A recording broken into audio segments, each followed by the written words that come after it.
من ضمن التعليقات ايه الفرق ما بين السكرتير والسكرتير التنفيذي؟ الحقيقه ان السكرتير التنفيذي هو السكرتير الذي يقوم بمهام بينوب عن المدير وبيتخذ قرارات عنه.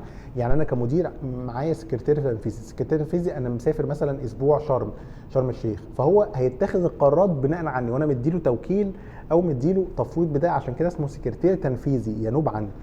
في فرق شاسع ما بينه وما بين السكرتير العادي، لان السكرتير العادي هو بيبقى فقط مسؤول عن التنسيقات، تنظيم المكتب وادواته وتنظيم المؤتمرات والحفلات واحيانا بعض التنسيقات الاخرى، فهي دي وظيفه السكرتير. لكن السكرتير التنفيذي دوره بيزداد وبيبقى قوي جدا، وعلى فكره بيكون ليه رهبه وحاجه كبيره جدا، وعلى فكره بيكون ليه مهارات كبيره جدا جدا، مش بيتم التركيز يعني بيتم ان هو يكون مؤهل كويس، درجه علميه كويسه، احيانا بيكون على درجه تعليميه كبيره جدا وخبره عمليه عشان يقدر يتخذ القرارات.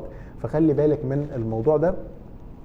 ونصيحتي للناس انها حابه انها تشتغل سكرتير تنفيذي انه يهتم جدا بشخصيته، ياخد مجال معين، يكون عنده شخصيه قويه، وان شاء الله ربنا يكرمه ويشتغل سكرتير تنفيذي. وعلى فكره بيفرق كمان مرتب السكرتير التنفيذي او السكرتير التنفيذيه عن السكرتير العادي، وهو ده الفرق ما بين السكرتير التنفيذي والسكرتير العادي.